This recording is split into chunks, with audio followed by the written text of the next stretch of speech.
सबसे पहले तो यहाँ पर यूएसए से रिलेटेड दोनों न्यूज है।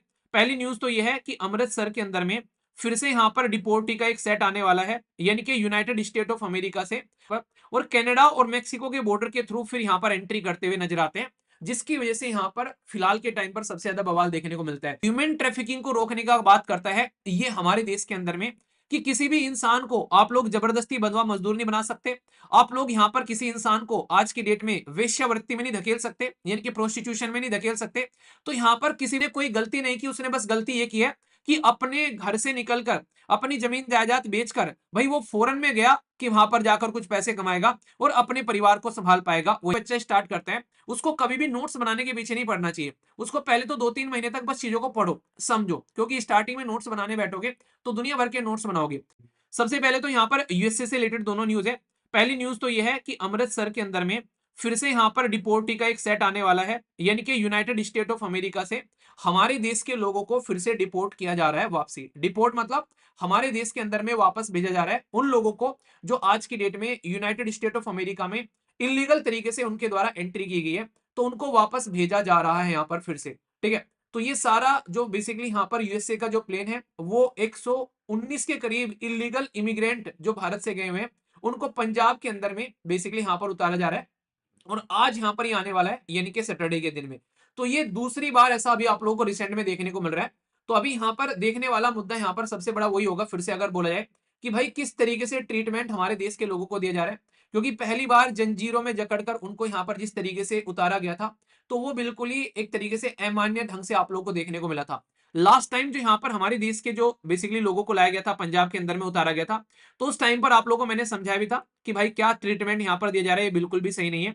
तो उस टाइम पर 104 के करीब लोगों को लाया गया था। ठीक है, 104 के करीब लोगों को यहाँ पर लाया गया था। पंजाब से ही क्यों नॉर्मली जाता है, क्योंकि पंजाब से ही बहुत सारे लोग जो हैं वो आप लोगों को जाते हुए नजर आते हैं।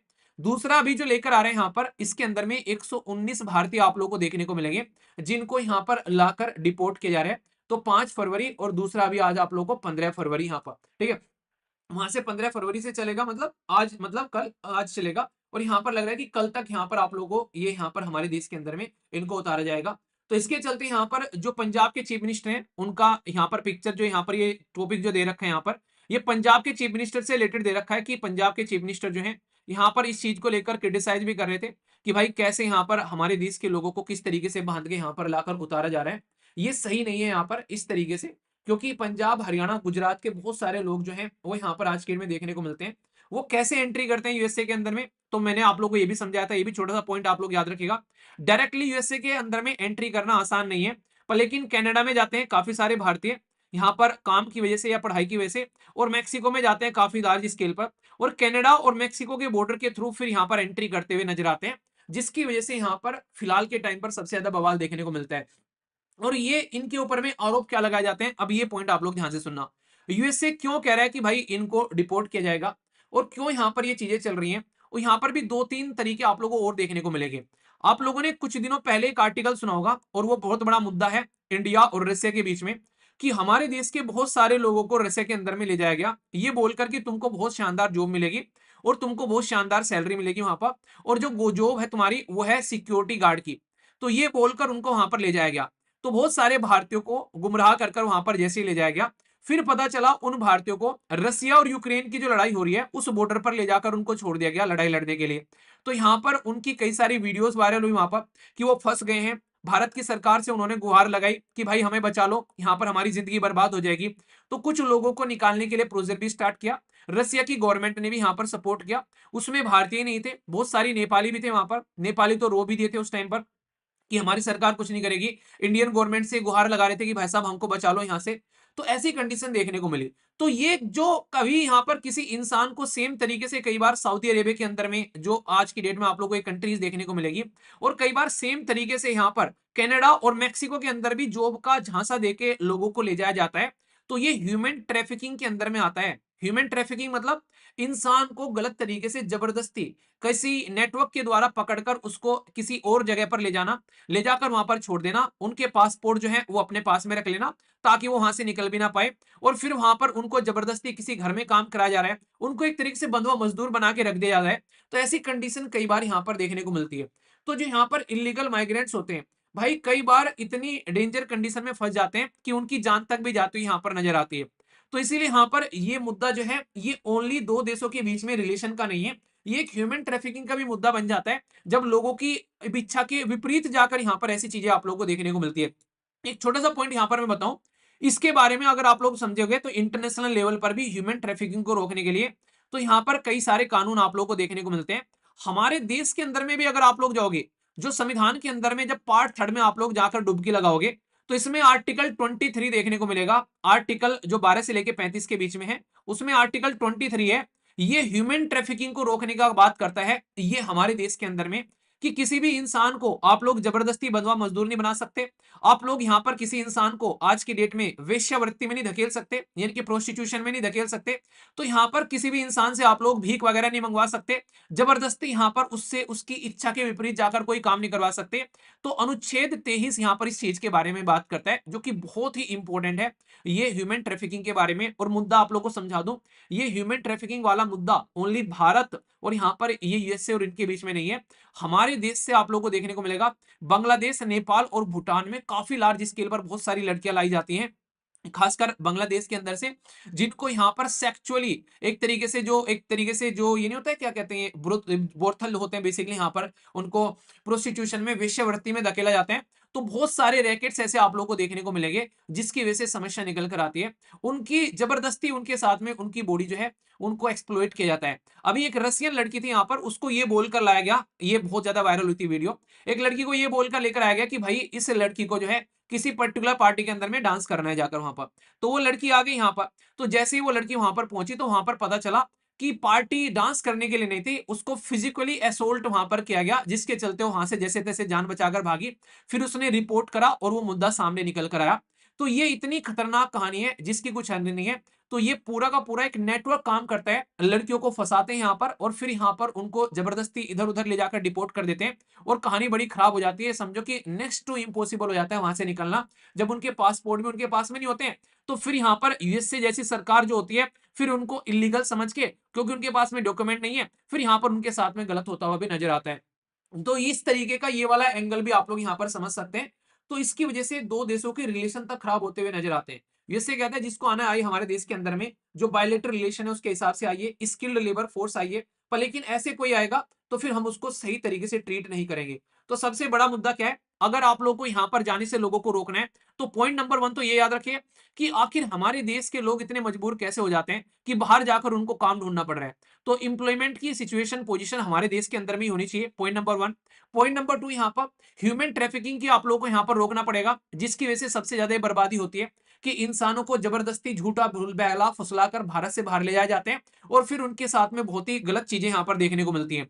तीसरा पॉइंट जो आप लोग यहाँ पर याद रख सकते हैं, ये काफी इंपॉर्टेंट है, इंटरव्यू में भी और आंसर राइटिंग में भी आप लोग इनका इस्तेमाल कर सकते हैं और डायरेक्टली तो क्वेश्चन आप लोगों से बन सकता है।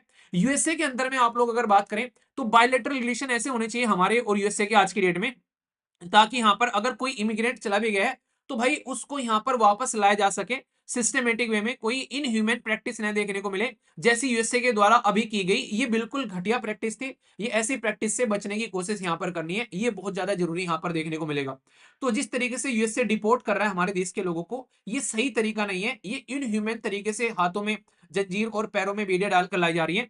ये कहीं ना कहीं हमारे संविधान के अंदर में सुप्रीम कोर्ट का जजमेंट है कि आर्टिकल 21 का भी हनन है, क्योंकि इंसान की right to life and personal liberty को यहां पर बर्बाद किया जा रहा है इस तरीके से, पैरों में बेड़ियां डालकर, हाथों में जंजीर डालकर।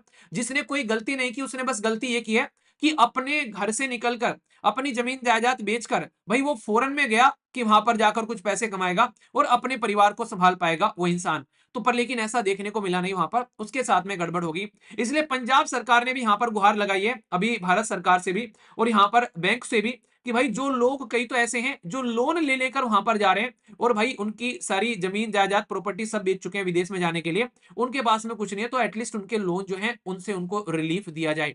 तो बहुत बड़ा मुद्दा है ये, कोई छोटा मुद्दा नहीं है। और अभी तो आप लोगों को यहाँ पर ये 100-150 दिख रहे हैं, ये अभी हजारों में है, बहुत बड़ी संख्या है जिनको अभी आराम आराम से रिपोर्ट किया जाएगा। तो ये कोई कम नंबर नहीं है, आप लोग ये चीज ध्यान रखिएगा।